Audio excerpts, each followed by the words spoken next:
அறிவில்லாதவரின் முதல் அடையாளம் என்னன்னு தெரியுமா? அறிவுக்கும் அகங்காரத்திற்கும் உள்ள வித்தியாசம் என்னன்னு இந்த குறள்ல ஐயன் திருவள்ளுவர் சொல்லியிருக்கிறாங்க. வாங்க பார்க்கலாம். அதுக்கு முன்னாடி இந்த மாதிரி திருக்குறள், சுய முன்னேற்றம், மோட்டிவேஷன் போன்ற வீடியோலாம் உங்களுக்கு பிடிக்கும்னா நல்லநெறி தமிழ் சேனலை சப்ஸ்கிரைப் பண்ணிக்கோங்க.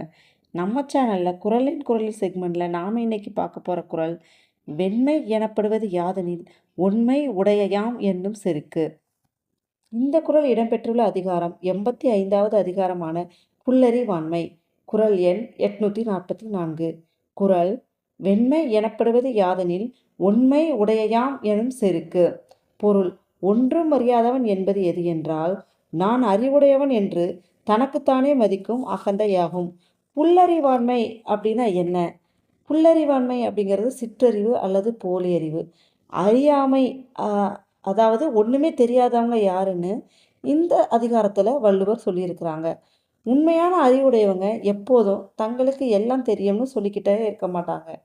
அவங்க எப்பவும் கற்க வேண்டியது நிறைய இருக்குன்னு அடக்கத்தோடு தான் இருப்பாங்க.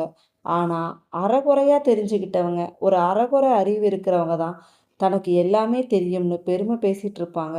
அவங்க எப்போவுமே ஒருவித தலைக்கணத்தோடையே இருப்பாங்க. எனக்கு இன்னும் தெரிய வேணும், நான் இன்னும் கற்றுக்கணும்னு நம்ம மனசில் நினச்சாதான் நாம் புதிய விஷயங்களையும் புதிய அறிவும் திறமையும் நம்ம வளர்த்துக்க முடியும். எனக்கு எல்லாம் தெரியும்னு நினச்சிட்டா புதிய விஷயங்களை தெரிஞ்சுக்கிற கதவை நாம் அடைச்சி வச்சிடுற மாதிரி. அதனால் நாம் எப்போவுமே ஒரு மாணவ மனப்பக்குவத்தோடு இருந்தோம்னா அதுதான் உண்மையான அறிவின் தொடக்கமாகும். Dream, believe, achieve. தேங்க்யூ.